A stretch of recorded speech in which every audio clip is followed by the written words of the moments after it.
Boa noite, internautas. Boa noite, companheiros e companheiras. Mais uma live aqui dos Químicos. Mais uma live para a gente disputar a narrativa da classe trabalhadora contra o neoliberalismo e contra o capitalismo. É isso aí. Bom, os recadinhos de sempre. Nos sigam lá nas redes sociais, no Facebook, Sindicato dos Químicos, @ Sindicato dos Químicos de São Paulo e @Hélio Rodrigues. No Instagram, @químicosSP e @helio.químico13. Bom, para conversar com a gente sobre a conjuntura, para nos antenar dessa semana bastante turbulenta, aliás, todo dia turbulento em Brasília, não tem mais uma semana. Fizemos uma discussão muito boa sobre o meio ambiente, tivemos aqui o companheiro Gilmar Mauro, do MST, o companheiro Newton Tato, também discutindo sobre a questão do meio ambiente, e o professor Alisson, também discutindo sobre o meio ambiente.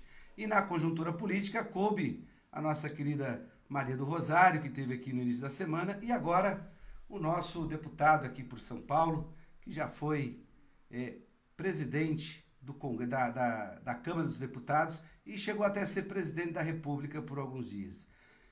Muito sério na sua militância, uma luta dedicada à defesa dos interesses da classe trabalhadora. Vai conversar com a gente na noite de hoje o nosso querido deputado federal Arlindo Chinaglia, ou Arlindo Quinalha. Eu aprendi a falar Chinaglia, não consigo falar Quinalha, mesmo que ele me corrija, porque ele é um pouco severo nessas coisas. Brincadeiras à parte, deixa eu trazer aqui para a gente discutir a conjuntura o nosso companheiro, deputado federal Arlindo Quinalha. Boa noite, Arlindo, tudo bem? Boa noite, Hélio. Boa noite aos internautas. Está tudo bem, obrigado. E com vocês, tudo bem? Tudo jóia. Estamos no distanciamento social, mas se aproximando muito pelas lives da internet. Obrigado pela participação na nossa live de número 100. Até hoje eu não consegui responder aquela pergunta, mas eu estou elaborando.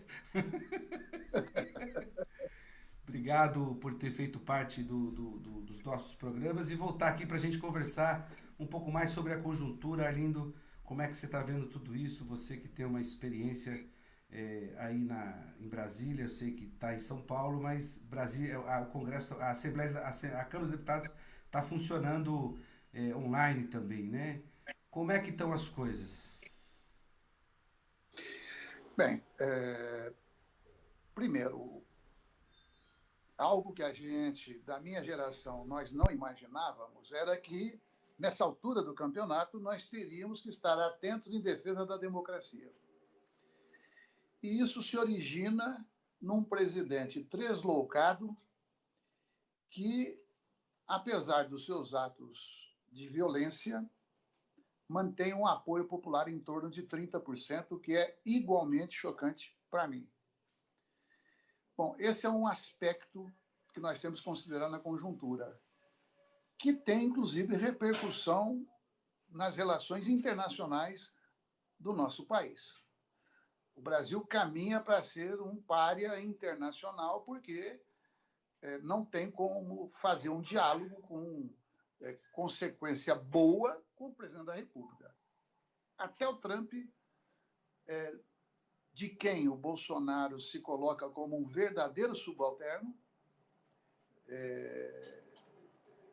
ele já percebeu e ele tapeou muito facilmente o Bolsonaro mais de uma vez. A mais ruidosa foi quando o Trump prometeu para o Bolsonaro, e o Bolsonaro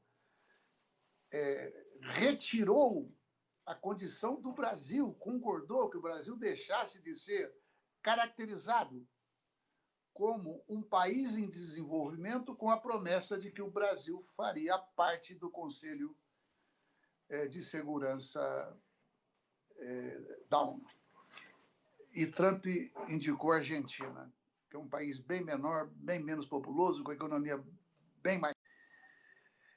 Bom, esse é um aspecto que tem a ver também com a própria soberania nacional, comprometida pelo Bolsonaro em vários episódios, inclusive com a entrega da base de Alcântara, com o contrato que foi feito. O segundo elemento é que, desde o golpe de 16, infringindo contra a Constituição e atingindo diretamente a presidente Dilma, mas também atingindo a democracia, a economia brasileira está em parafuso. E quando deram o golpe, prometiam, digamos, uma verdadeira revolução na economia, com geração de emprego, com investimento, com crescimento, etc. Mentira, a gente sempre soube. Porque com a chegada... Então, por exemplo, a economia em crise é o segundo elemento. Terceiro elemento, com a pandemia, aquilo que já estava ruim piorou. Piorou. Porque em 2019, que o mercado estimava um crescimento de 3%, o PIB brasileiro cresceu 1,1% apenas. Bom, então nós estamos na faixa de 12 milhões de desempregados e essa semana foi anunciado que pulou para 12 milhões e 700 mil de desempregados. Aí já tendo relação direta com a pandemia. A pandemia no Brasil e no mundo neoliberal, ela causa um estrago maior. Por causa de quê? Pela falta de investimento em saúde pública. Então, se já não estava funcionando bem antes, em tempos que eu vou chamar normais, quando vem a pandemia, obviamente que o sistema ele se encontra despreparado. E, para piorar esse quadro, o Bolsonaro, numa atitude absolutamente irresponsável, acima de tudo, além de uma ignorância, eu digo, ele milita na ignorância e escolhe pessoas tão medíocres quanto ele próprio para compor a equipe, e quando ele encontrou essa circunstância de ter que enfrentar a pandemia, ele, digamos, ele reage como uma criança mimada.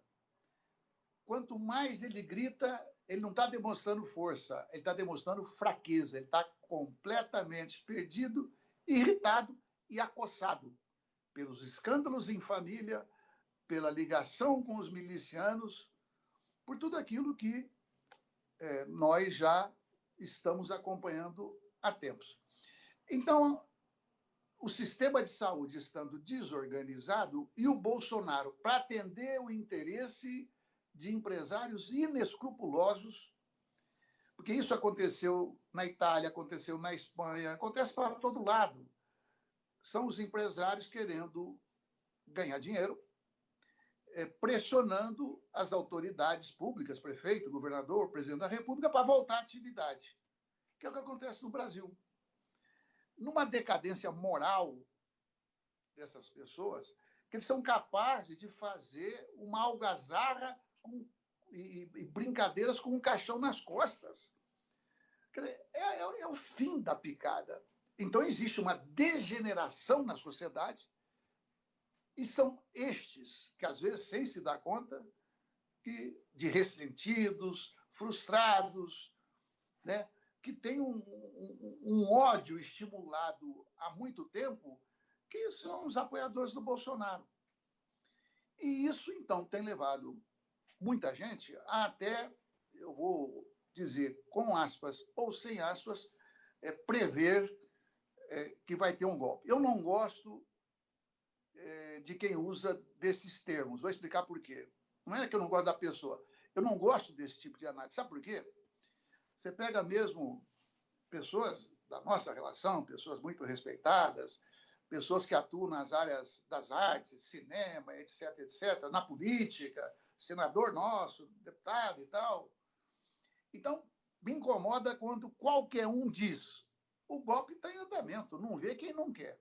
Por que eu sou contra esse tipo de análise? Primeiro, que o Bolsonaro gostaria de dar um autogolpe, ninguém duvida, nem eu tampouco. Daí você admitir que está a caminho, você está admitindo, mesmo sem perceber, que o golpe é inevitável. Bom, eu não posso concordar que o golpe é inevitável. Nós estamos fazendo o quê aqui? né? O Supremo está fazendo o quê lá? Nós, enquanto sociedade, enquanto Congresso Nacional, as instituições. E mesmo as Forças Armadas, seria um erro grave da nossa parte você imaginar que um capitão mal sucedido, que foi o caso do Bolsonaro, se ele fosse bom no que ele fazia, ele era general e não um capitão, na verdade. Ele não teve nem tempo de tentar ser, jamais seria, porque foi colocado para fora. Foi colocado para fora. O Geisel o caracterizou como um péssimo militar. Bom, então o pior desse tipo de análise é que você dá como um certo fatalismo que é inevitável. Primeiro. Segundo, que é tão grave quanto. Quando você fala com essa naturalidade que pode ter o golpe, vai ter golpe e está a caminho e vai chegar, você naturaliza o golpe e, portanto, você torna, de certa maneira, aceitável o inaceitável. Então, não adianta alguém querer impressionar. Eu estou dizendo porque eu participo de debates, inclusive no âmbito do Parnasul, no âmbito do Parlamento Europeu, da Eurolat, que é a junção do Parlamento Europeu com o Parlamento Latino-Americano. Então, tem gente que quase se vangloria e parece que é um radical, dizendo que o golpe está a caminho. Isso não é ser radical para mim, não. Entendeu? Ao contrário, me perdoem aqueles que pensam diferente. Mas, enfim, então, nós temos eu comecei falando da democracia, estou terminando falando do golpe.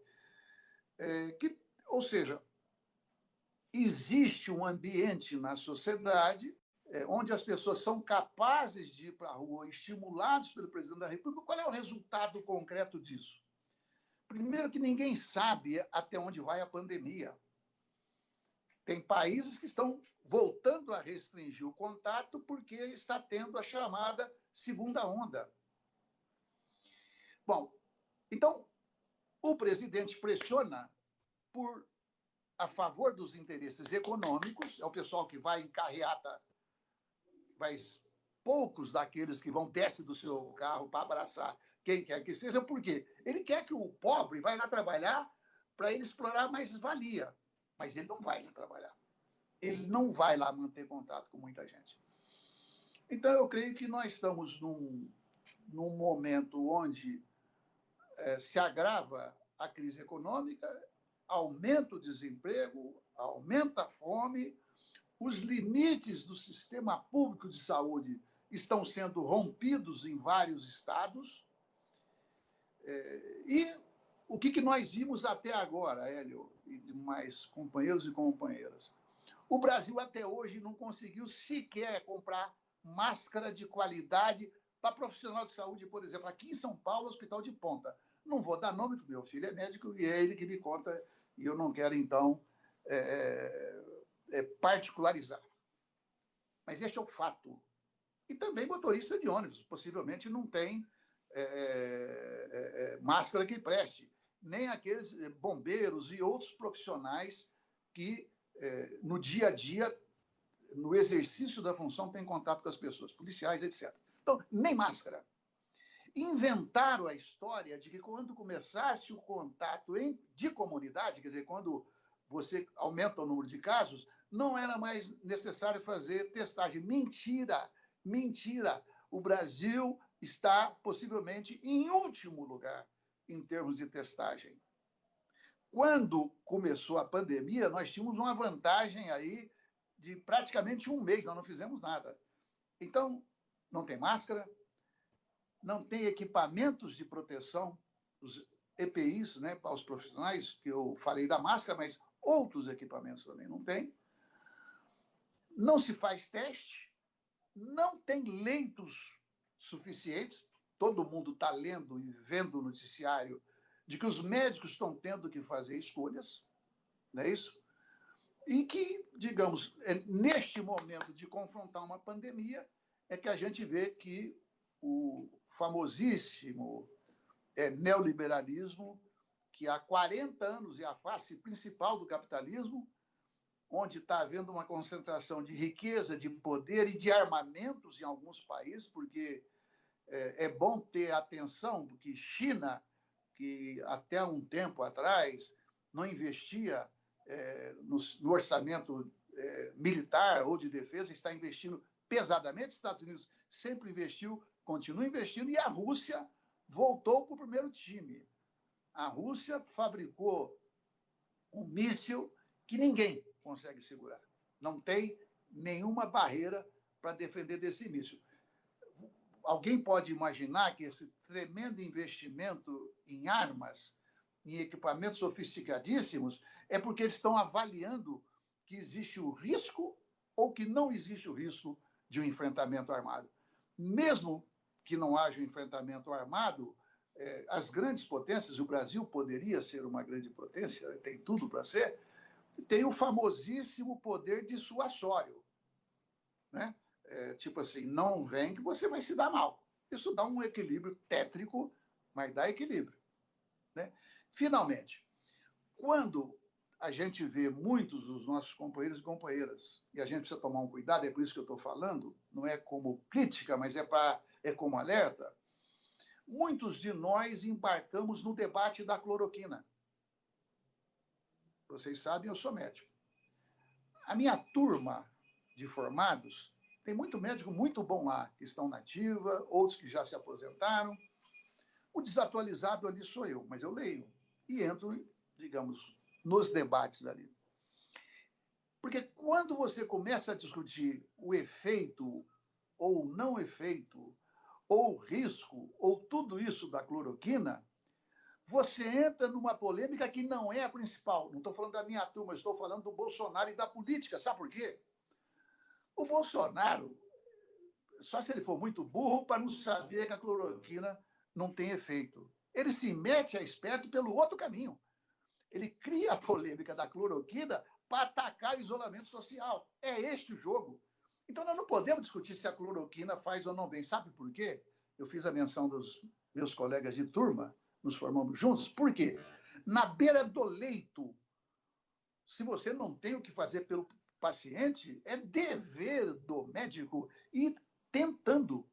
E a cloroquina entrou nessa onda. Minha opinião, era legítimo testar a cloroquina? É legítimo testar qualquer coisa. É só a gente se colocar na condição de um paciente à beira da morte e um médico do seu lado. Você quer que ele teste ou não? Você quer. Não há nenhuma dúvida. Não significa endossar a cloroquina. Mas significa que a gente não tem que entrar nesse debate. Porque a gente não faz o debate central, que é dizer o seguinte: o Bolsonaro mente com referência à cloroquina, mas não é o tema principal dele. Ele não é médico, não entende nada, demitiu 2 ministros de saúde porque o alertaram, mas o que ele quer, na verdade, é acabar com o isolamento para defender o empresariado. Então, nós temos que politizar, com argumentos consistentes, aquilo que o Bolsonaro faz. Finalmente, nós lá na Câmara e também no Senado, o PT e os demais partidos da oposição, vamos chamar de esquerda e tal,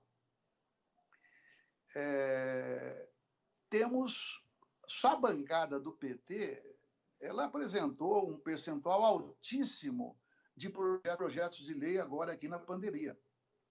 Na medida provisória 936, que você com certeza acompanhou, de 964, se não me engano, emendas, 363, algo assim, mais de um terço, foi da bancada do PT de deputados e senadores.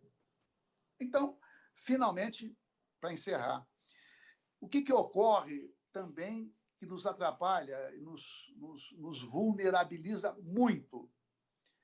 Por causa da pandemia, como é que a gente vai para a rua? Seria uma irresponsabilidade você colocar as pessoas para se juntarem. Bom, então, imaginar que o movimento sindical, nesse momento, vai conseguir ter força é um tanto irreal, acho. Por essa dinâmica. Você somar desemprego com pandemia, aí você propõe para quem está empregado, vem cá, vamos fazer uma greve? Não tem como. Né? Vamos fazer uma marcha? Nós estaríamos aí contrariando o nosso eixo central no que diz respeito à saúde, que é o isolamento. Então, o que está acontecendo?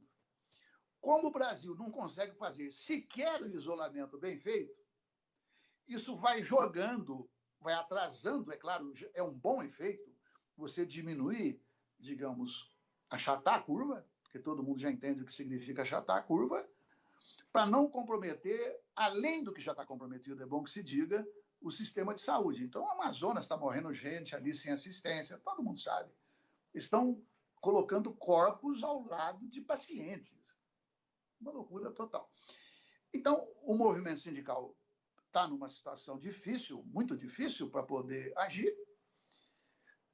Fora o movimento sindical, qualquer outro movimento social também não está conseguindo, nem vai conseguir nesse momento. E, portanto, a resistência que nós temos, de um lado, são as instituições, né? Porque o Congresso Nacional, que, veja, com todos os defeitos que tem, mas está fazendo a defesa da democracia. Quando foi aprovado o auxílio de emergência, que o Bolsonaro propôs 200, nós elevamos para 600, e aí vai. Então, digamos, o aumento da desaprovação do Bolsonaro, que foi para 50% agora, do desempenho dele, é tudo fruto, inclusive, das suas lives, que eu quero cumprimentar e agradecer por estar aqui na 100ª. Ou seja, todos aqueles que estão militando no espaço possível, ele vai, digamos, ajudando a mudar a percepção das pessoas, e ao mudar a percepção das pessoas, nós estamos contribuindo para mudar a realidade. Finalmente, nesse momento eu quero dizer que eu defendi, antes da própria direção nacional do PT assumir o Fora Bolsonaro, porque Fora Bolsonaro é atemporal. Você não está dizendo, não, Bolsonaro vai sair agora. Não, Fora Bolsonaro, quem militou na época da ditadura se lembra. Abaixo a ditadura. Era um ato de ousadia você pintar isso num muro, numa parede, ou panfletar. E nós fazíamos. Bom, aquilo vai criando uma reflexão. Não é porque você escreveu, você falou, você defende que as pessoas automaticamente vão te seguir. Não, nós nunca tivemos essa pretensão. Mas você vai fazer um debate. Então, fora Bolsonaro, eu defendia com essas características. Aí começou um debate que era o seguinte: fora Bolsonaro, fora Mourão e as suas políticas. Eu alertei, falei, olha, desta maneira não cabe o impeachment, porque você não vai fazer o impeachment do presidente e do vice-presidente. Eu alertei, mas naquele espaço, eu estou contando o milagre, mas não é prudente contar todos os santos, né? Mas por quê? O passo seguinte, porque nós, antes do PT assumir a defesa do impeachment, nós entramos com representação no Supremo para caçar a chapa. Por todas as fake news, pelo financiamento, pelo Caixa 2, por tudo aquilo que a gente sabe que aconteceu na campanha do Bolsonaro. E agora o PT, já de uns 10 dias para cá, assumiu e fizemos o lançamento lá em Brasília, que eu não pude estar, junto com centenas de entidades, vários partidos políticos, protocolamos o pedido de impeachment. Bom, o Bolsonaro, com 30% de apoio, alguém acredita que hoje o impeachment é viável? Eu não acredito. Então não adianta a gente falar, mas que horror, nós vamos deixar esse cara até quando? Não é que nós vamos deixar. Ele só faz uma coisa bem, que é conduzir o gado dele. Não é isso? A brincadeira malvada para um ser humano é fazer. É por isso que o time dele não gosta de confinamento, né? Gado não gosta de confinamento.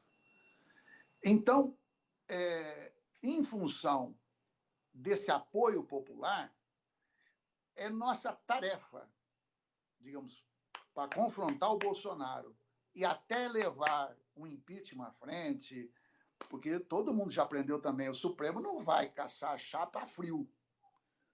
Se E quando a gente colocar milhões nas ruas, aí a coisa pode mudar. Bom, por mais longínquo que alguém possa imaginar, mas o processo histórico é assim mesmo. Você nunca sabe, não há esse controle pessoal. Nós temos, então, que estar preparados para quando a situação surgir. Aí tem que ter direção, tem que ter gente com clareza, gente com determinação, com disposição de luta. Então, digamos, numa sexta-noite, né, de pandemia, a gente está tentando fazer o máximo, não é isso? E fazendo bem, hein, Arlindo? Excelente reflexão. Bom, deixa eu falar quem está aqui na live para depois eu não ser severamente punido pelos nossos internautas.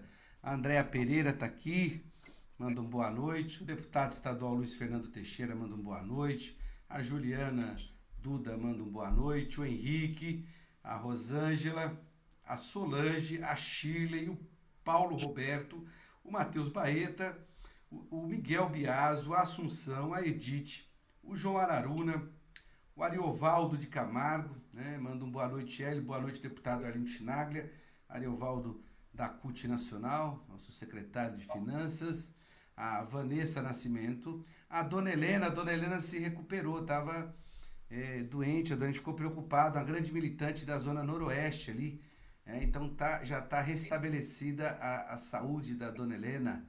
O Paulo de novo, o Almir está aqui também, o Marcos Moreira, a Suzana, a Fernanda, o Ernesto, agora outro Paulo, é o Paulo Ferraz, a Ariana Lopes, o Renatinho, a Sheila Lola, o Flávio, a Vera, a Aline, o Deusdete, o Carlos Ivan, a Cássia, a Márcia, o Ronald, a Maria, a Rosana Lucena, a Maria Candeiras, a Vera, a Bia Santana e o Marcos Moreira. Boa noite aí para o nosso debate.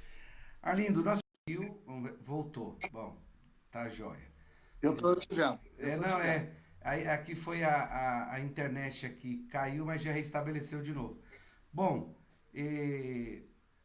nós tivemos aqui uma conversa, eu, você e o seu colega também de profissão, o Dr. Arlindo Silveira, e a gente naquele momento discutia exatamente as etapas que teriam dessa pandemia, e a gente falava da curva, e eu lembro que vocês colocaram que a curva estava ali para o final de maio, que enfim, acabou acontecendo, e agora está atingindo, não sei se atingiu um pico. Essa é a minha pergunta para você, Arlindo. Olhando a pandemia, em que momento nós estamos, já que naquela época, acho que faz 2 meses que nós conversamos, viu?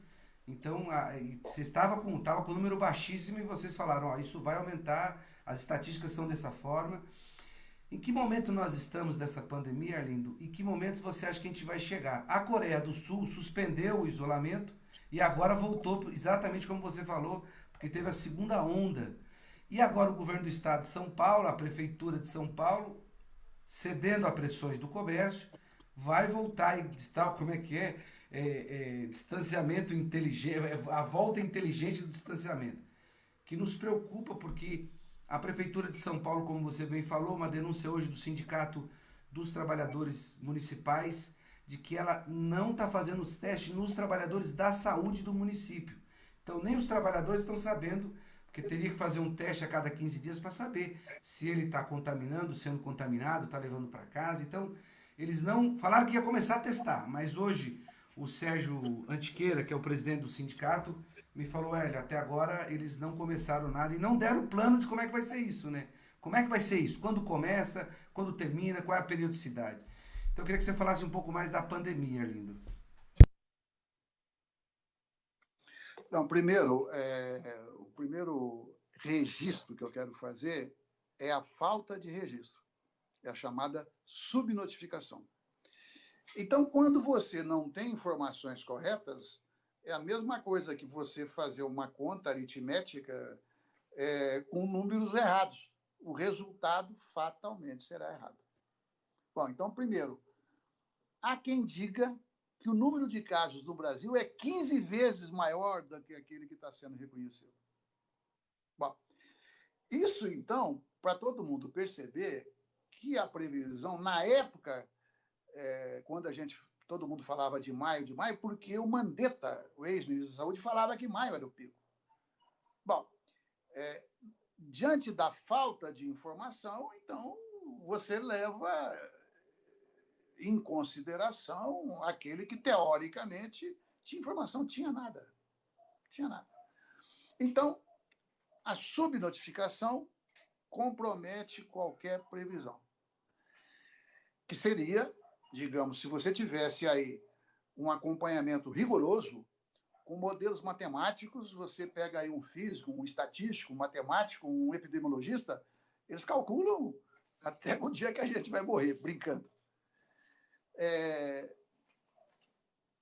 Como isso não tem, como é que está sendo atualizado os casos da Covid-19? No caso das mortes, via cartórios. E, mesmo depois que a pessoa morre, você tem que aguardar os procedimentos para ver qual é o diagnóstico.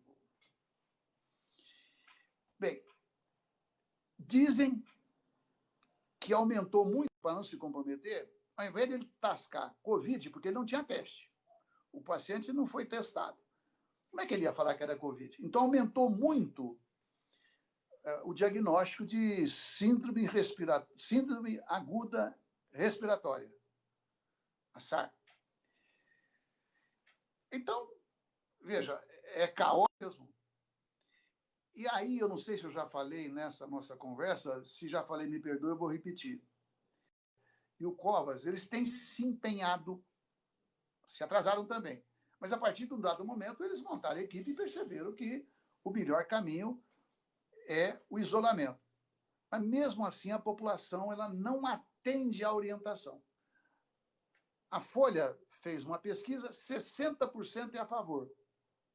Mas por que a gente tem 60% de isolamento social?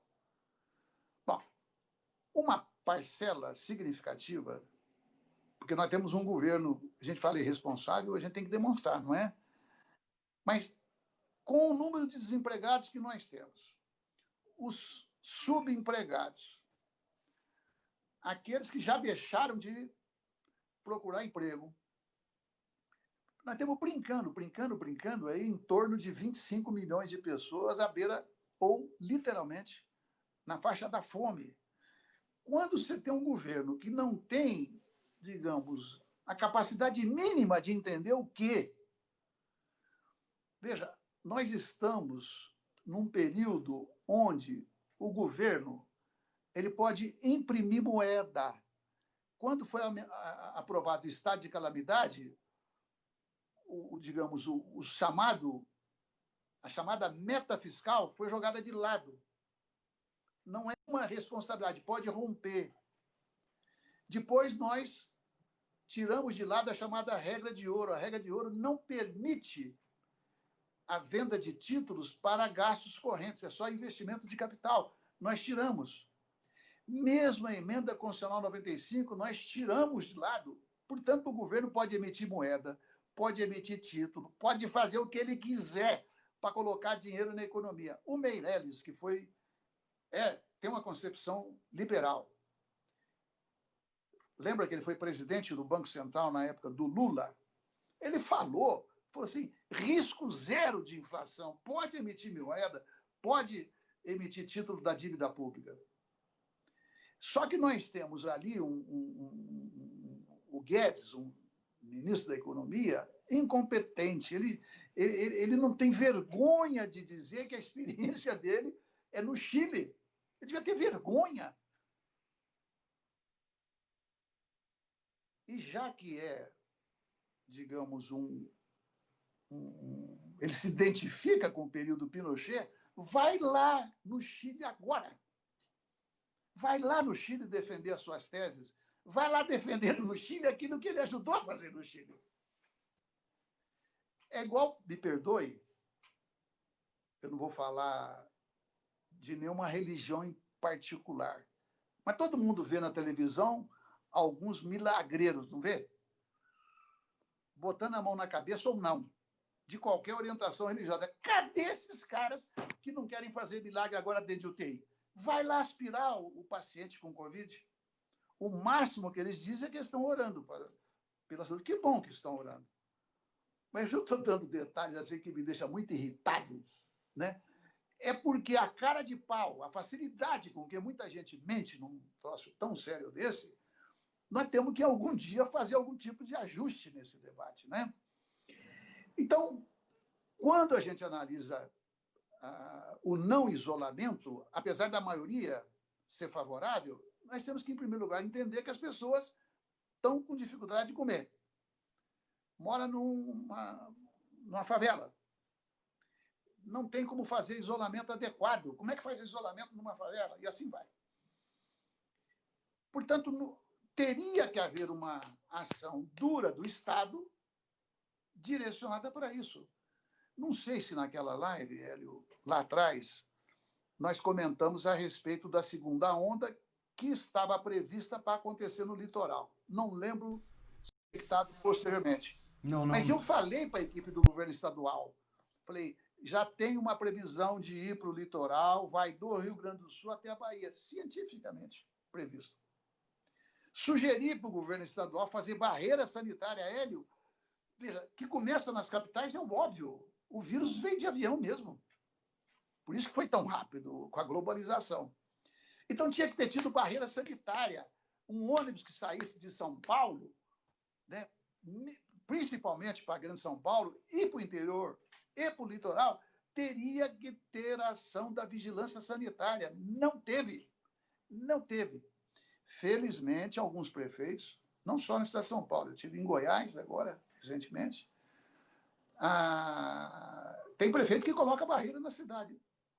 É uma pena que, às vezes, as pessoas que vão lá não foram treinadas, mas pelo menos vê se tem temperatura mais elevada, pergunta onde vai, de onde veio, é bem fraquinho, né? Poderia fazer umas 3, 4 perguntas mais incisivas. Mas, enfim, é um esforço que eu respeito. Então, veja, se você não faz o isolamento adequadamente, você prorroga indefinidamente. Porque, veja, a China, olha a quantidade de habitantes da China. Morreu menos gente do que aqui no estado de São Paulo. A Índia também tem 1 bilhão e, 200 ou 300 milhões de habitantes. Eles estão conseguindo segurar na Índia. Me dá uma vergonha. O Trump agora acabou de esbofetear o idiota do Bolsonaro na cara, quando ele fechou as fronteiras norte-americanas para os brasileiros e por quem passar no Brasil nos últimos dias. Pelo óbvio. Uruguai, Paraguai e Argentina estão segurando a pandemia como, entre outras coisas, fechando a fronteira com o Brasil. Então, quando eu disse no início que nós estamos ficando um pária internacional, no caso da pandemia, eu não tenho nenhuma dúvida. Bom, com os dados disponíveis, que eu repito, não são corretos, não são seguros, não são confiáveis, tudo é chute. Mas tudo indica que aqui no estado de São Paulo, o pico, eu acho que vai estar no final de junho ou começo de julho. Eu acho. Como o Brasil é um país tão desigual em tantas coisas, é claro também que você tem uma desigualdade na velocidade. São Paulo é o estado mais populoso, tem as cidades maiores.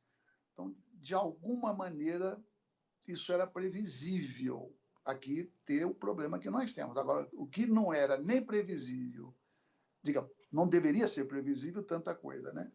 É porque nós perdemos um mês, quando começou na China, e fomos muito mal na ação, né? Porque, veja, todo mundo fala da vacina. Qual é a vacina que tem hoje? Você pode dar o nome que você quiser, porque vacina não é para evitar. A única maneira de evitar hoje é o isolamento social. E nem isso nós conseguimos fazer. Eu acho, então, que teria que cuidar das pessoas mais necessitadas e bater pesado e impedir que a ganância por lucro prevalecesse. Você está colocando bem no momento em que vai estar o afrouxamento forte aqui em São Paulo, né? Já volta shoppings, enfim. Na verdade, Arlindo, eu tenho que, por obrigação, fazer algumas saídas, né? Mas eu tô com a agenda totalmente ficando em casa. E depois desse anúncio que teve da prefeitura e do governo, de um escalonamento de reabertura do comércio, já liberou geral, viu? Você vai nos lugares aqui, já tá aqui na região do Butantã, já tá liberado geral, vários comércios abertos. Alguns respeitando ainda, com relação àqueles mais tradicionais, a padaria, tal, esses você não tá fazendo refeição. É o que falta só fazer, tomar um cafezinho, fazer refeição interna e bater papo lá dentro. Só tá faltando isso, porque o resto tá funcionando normalmente, assim. E eu vi que foi muito forte depois desse anúncio do afrouxamento. Então, o mês de julho, de junho, que é o mês que vai ser aberto em alguns lugares, vai aumentar e tem o retorno das escolas, que aí sim é uma. Imagina como é que a escola vai fazer, Arlindo, para poder trabalhar com esse retorno com segurança. Vai ter álcool gel para todo mundo, máscara. Agora os professores vão trabalhar com 20 alunos por sala de aula, porque é o que vai acontecer, né? Se você adotar o distanciamento e depois na hora do intervalo, como é que fica essa garotada de 7 a 14 anos que tem no intervalo uma confraternização, eles se tocam, eles conversam, enfim, é bem preocupante, porque você pode prolongar, prolongar e efetivamente a nossa saída vai ser uma coisa catastrófica, barreira, quer dizer, daqui a pouco, Arlindo, não vão aceitar nem que a seleção brasileira de futebol vá fazer amistosos pelo. É verdade, porque você vai estar. Como é que um país vai aceitar que venha, né, fazer qualquer atividade em risco com a população? Bom, quem está mais aqui? O Antônio Marçal entrou, manda um boa tarde para você, Arlindo. A Maria Rodrigues, a Maria, manda aqui a doutora Maria, um abraço para você, a Lenilda, o Céu Betinho, o Pife Farias e vários companheiros, Ulisses Andrade, manda um abraço também. A Viviane entrou, senão depois vai cortar o ticket de refeição. Entrou aqui na live. Hélio, eu acabei, você fez a pergunta, eu me concentrei e acabei esquecendo. Eu agradeço aí, mando um abraço também para todo mundo, né?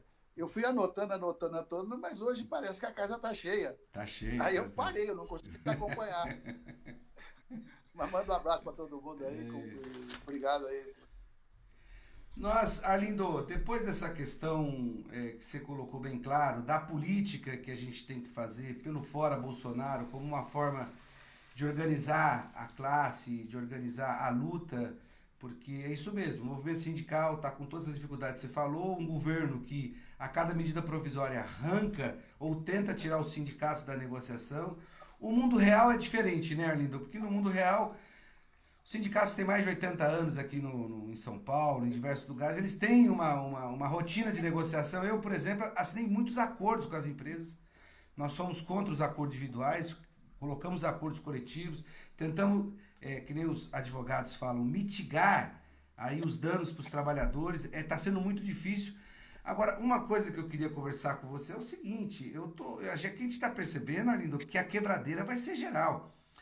Aqui na nossa base, das 2.000 e poucas empresas que nós temos, sem sombra de dúvida, Arlindo, 1.500 é pequenas e médias empresas. E por incrível que pareça, por ironia do destino, as conversas que eu tenho tido com o sindicato patronal e com alguns empresários é o seguinte, ó, nós não estamos tendo acesso ao crédito, eles não estão tendo acesso ao crédito, porque a paralisação depende do segmento que o cara atua, por exemplo, se for no ramo automobilístico, as montadoras pararam lá na matriz. Não é um problema daqui. A Toyota parou no Japão, não parou aqui. Né? Então ela parou a cadeia produtiva toda dela. E esse pessoal que está retomando, está falando assim, nós não vamos aguentar mais 2, 3 meses. Então, a gente está percebendo que o mês de junho e julho podem ser 2 meses de uma grande quantidade de empresas entrando em condições totalmente, não de falência, mas de recuperação judicial. Porque elas não estão tendo como segurar esse momento. O que fizeram no começo, Arlindo? No começo deram férias. Férias para os trabalhadores, acertaram o banco de horas, tá. Depois, aí o governo editou essas medidas provisórias que só ferrou os trabalhadores, né? Aí redução de salário pelo prazo de 3 meses, esse tempo está acabando, eles não estão conseguindo acessar crédito e agora eles estão falando o seguinte, ó, se prepara, porque no primeiro momento é a UTI dos hospitais que estão cheias. No segundo momento agora é a UTI da Justiça do Trabalho que vai estar cheia, porque as empresas vão demitir e não vão pagar nem sequer verba rescisória. É o que os empresários estão falando, não temos como pagar. Aliás, também tem um bando de sacana no meio, mas não generalizando, eles estão falando assim, nós vamos ter problema para acertar essas questões trabalhistas, nós não vamos continuar. Então, do ponto de vista econômico, esse governo não fez nada ali para salvar o emprego dos trabalhadores e trabalhadoras. E aí, enfim, eu queria que você comentasse sobre isso, porque vai ser bastante complicado daqui para frente. Então, Hélio, o Lara Rezende, que é um economista famoso e tido e havido como um liberal, ele fez um diagnóstico preciso do Guedes, dizendo que o Guedes defende um liberalismo primitivo. E ele defendeu, num livro recente que ele escreveu, o papel do Estado. Ou seja, eu mencionei antes o Meirelles, é por isso que eu avalio que o Guedes ele é um incompetente. Ele ficou rico, milionário, talvez até bilionário, lidando com fundos de pensão, mamando nas tetas do Estado. Está sendo investigado em inquérito que ele pegou um dinheiro e a principal atividade com aquele dinheiro que foi feito era palestras, aulas, e o principal palestrante era ele próprio. Bom, essa é a equipe que não rouba, né? Ainda bem. Então, significa o quê?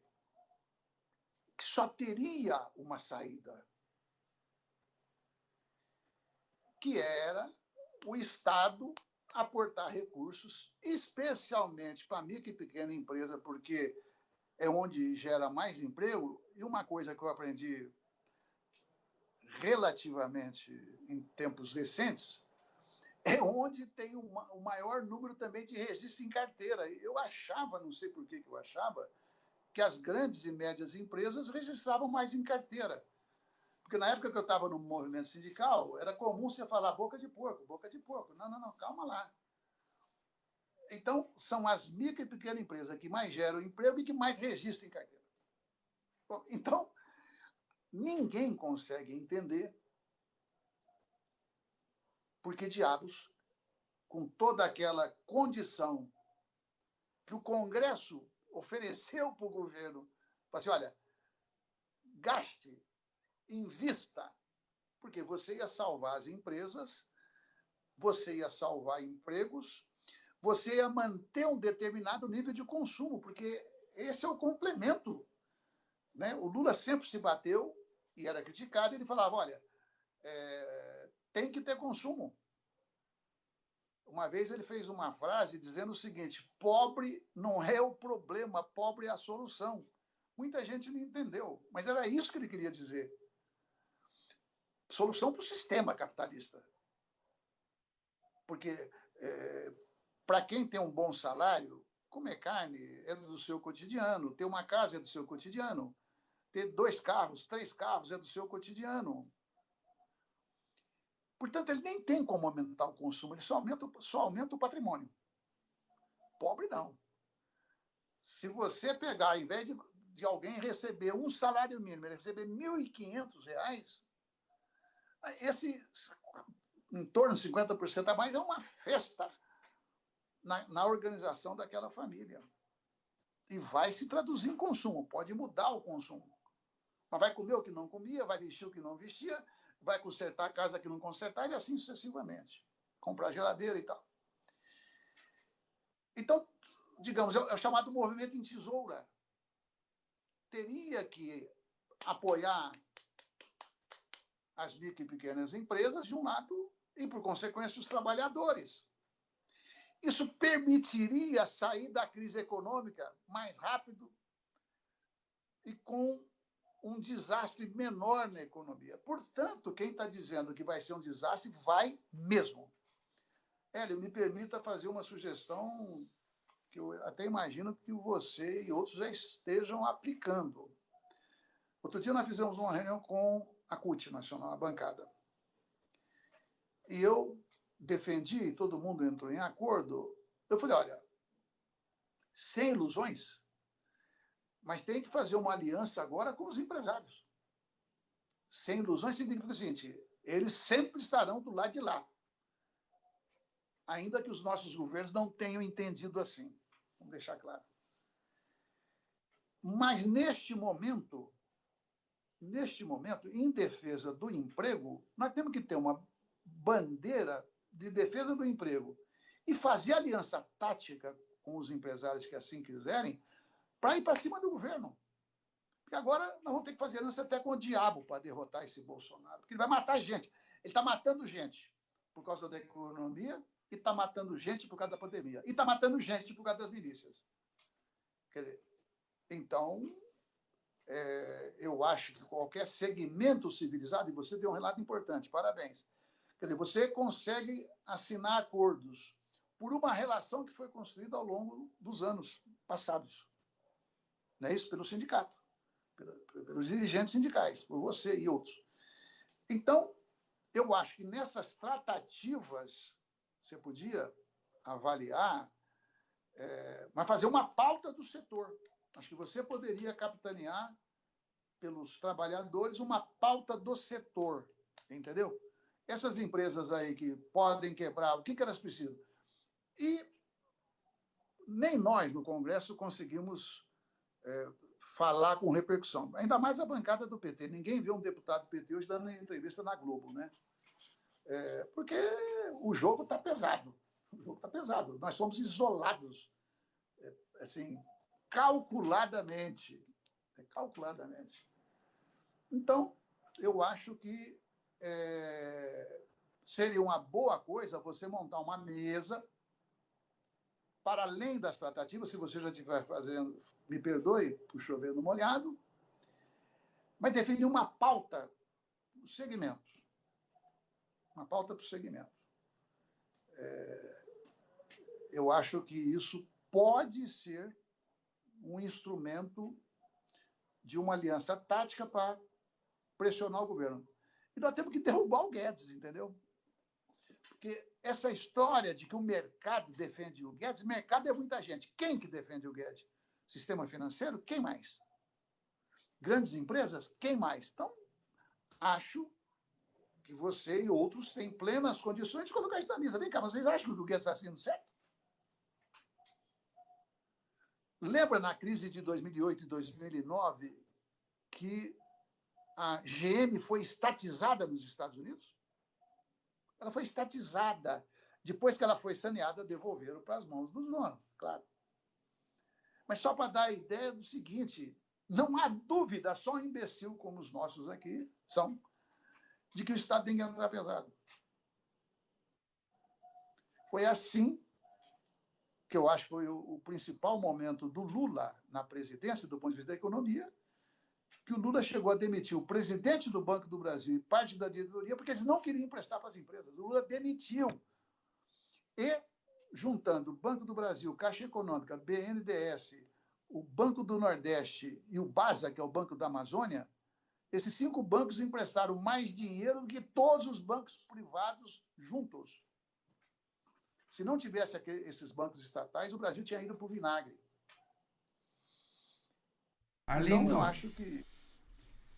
Estamos aqui chegando ao final. Tinha tanta coisa para a gente conversar e eu espero que a gente possa voltar a essas conversas, porque a gente fez aqui uma... A gente também aqui é metido a esperto, né? Eu vou conversar com essa semana com o sindicato patronal, que a gente tem uma... Nós estamos fazendo negociação permanente. Nós não pautamos isso não, até porque Tem alguns segmentos que estão, isso está muito mais aprofundado, o segmento do plástico está muito pesado, essa questão, que ele é intensivo em mão de obra e é o que está sofrendo bastante com isso. Essa é uma conversa que eu vou aproveitar essa semana e encaminhar isso. Nós estamos tentando fazer uma conversa, Lindo, até para tentar arrumar um espaço em que a gente possa tentar algum tipo de acordo, porque se for para a justiça tem empresário que não vai pagar nada para os trabalhadores, e aí eles vão se arrastar durante décadas, como nós temos no sindicato, processo de falências e os caras não recebem nada. Nós estamos tentando construir e acho possível construir essa sugestão que você deu.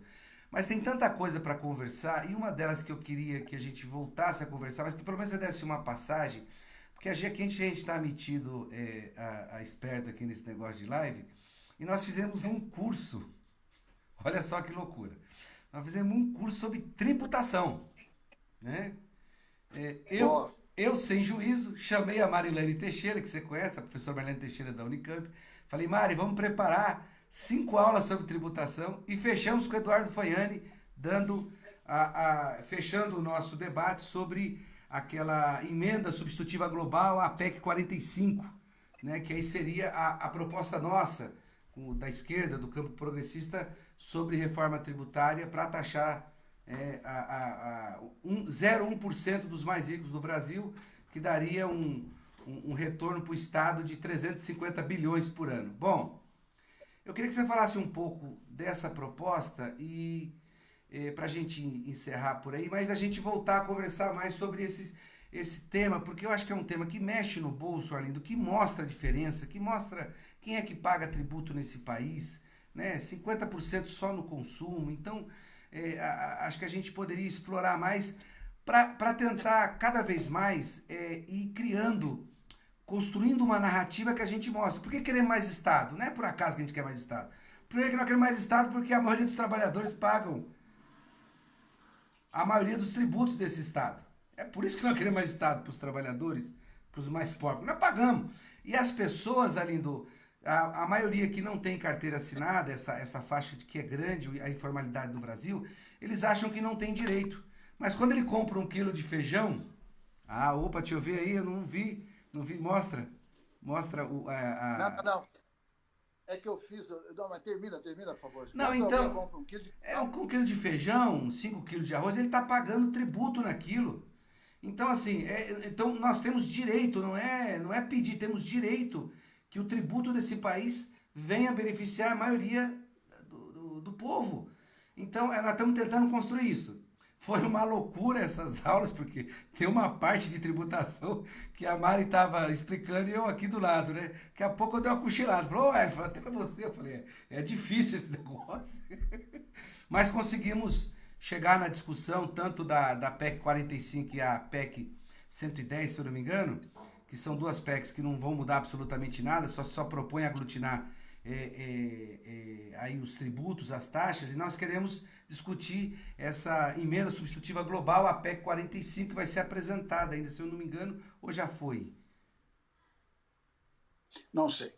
Eu acho que já foi. Não, não. Não foi ainda Ainda não não. foi. Quem tá relatando é o Baleia Rossi. E nós fizemos reunião na bancada. Até um determinado nível, o Baleia Rossi foi bem. Ele não. Agora, chegou na hora da onça beber água, não é isso? Porque todo mundo é a favor da reforma tributária, mas cada um defende a sua. E, portanto, nós vamos ter que defender a nossa. Nós levamos lá o Bernardo Api. Não sei se vocês sabem, o Bernardo Api, ele foi assessor da bancada do PT. Depois ele trabalhou com o Palocci no Ministério da Fazenda. E é um cara que mantém boa relação, né? Hoje ele está num campo, digamos, empresarial, financeiro, mas isso, na conversa com a gente, ele concordou com muito das propostas que fizemos, ok? Mas eu quero primeiro te parabenizar por esse curso, porque este é o debate central. Este é o debate central. Porque mesmo o orçamento, que é a principal lei do Congresso Nacional, onde 99% das pessoas não entendem, eu falo dos deputados e senadores, quando você discute a estrutura tributária do Brasil, na minha opinião, o principal instrumento para você explicar para uma pessoa inocente, do povo, se a gente tiver essa capacidade, para você olha o que significa a nova política. Olha o que significa o Bolsonaro. Não vou dizer olha o que significa o PT, porque seria uma sacanagem com a gente mesmo. Porque acho que, por exemplo, por que nos nossos governos o BNDES continuou só financiando grandes empresas? Um erro trágico. Nós arrumamos um nome pomposo dizendo que nós estávamos lançando os players internacionais. Conversa mole, né? Porque o fato é que... Eu estou dizendo isso porque qualquer coisa que nós dissermos hoje é preciso esperar o contragolpe. Como eu estou habituado a fazer debate, eu estou sempre querendo estar preparado. Não significa que eu consigo, mas eu tento. Mas queria voltar. Primeiro, na reunião que você vai fazer com os empresários, você poderia se perceber que ajuda.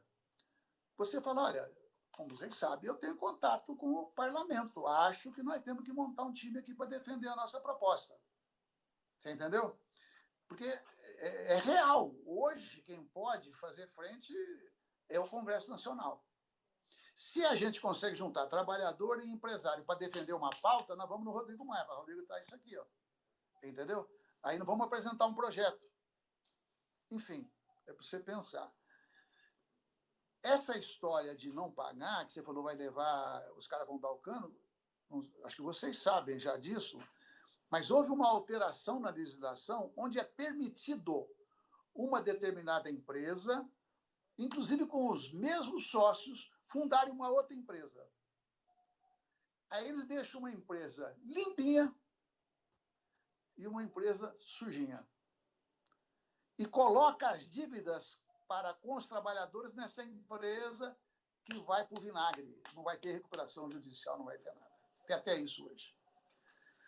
Bom, então a questão tributária que você pediu que eu comentasse, então é o que você falou. Primeiro, quem mais paga imposto no Brasil são os pobres.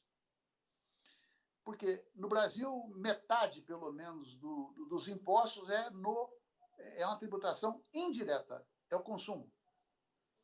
Então, quem compra o teu quilo de feijão na tua lojinha, no teu armazém, se for um cara rico, ele vai pagar o mesmo imposto que o cara que mora na periferia de qualquer cidade. Então, este é o fato. Segundo, no Brasil, na União Europeia, só tem um país que é a Estônia. Então, tem dois países, digamos, de certa maneira relevantes no planeta, que não cobra imposto de renda de pessoas físicas sobre lucros e dividendos.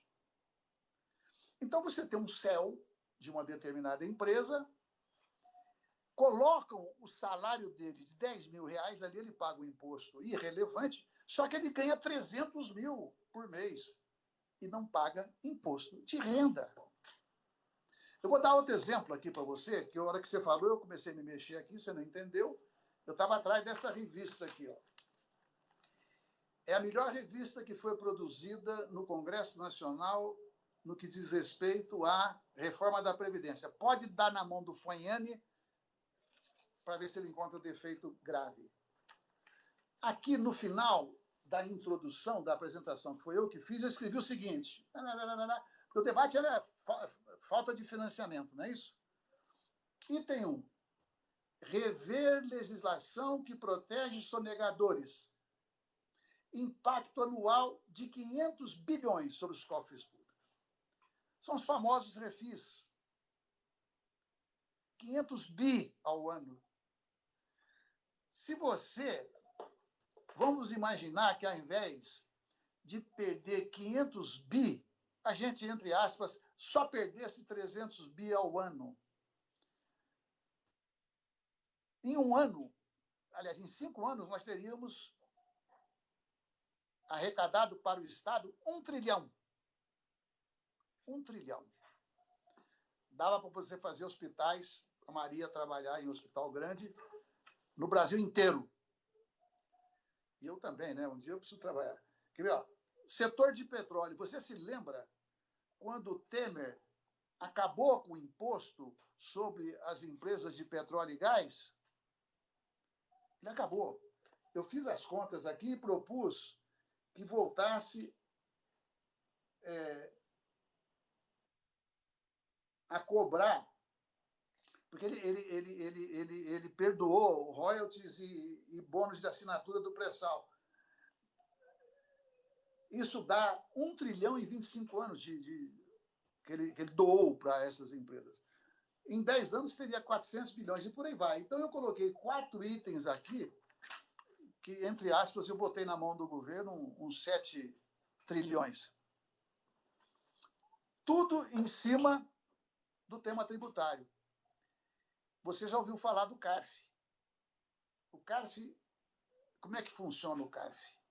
Então você tem a representação do governo e aquilo que eles apelidam representação da sociedade. Não, são as confederações patronais. E o presidente é um funcionário público.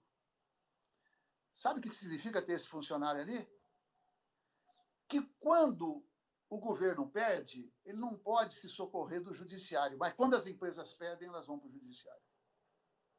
E o judiciário é um poder incorruptível. É bom que deixemos claro. Então fica, digamos, esse é o jogo real do poder que nós, deputados, dirigentes sindicais, militantes, nós nunca nos dedicamos, na minha opinião, para valer no tema. Tanto é que a gente sempre precisa chamar algum universitário para conversar, não é isso? Igual o Silvio Santos, vamos ouvir os universitários. Eles são úteis, mas eu acho que, por isso que eu te parabenizei, eu acho que é uma boa pegada, que eu quero ter essa capacidade agora no mandato.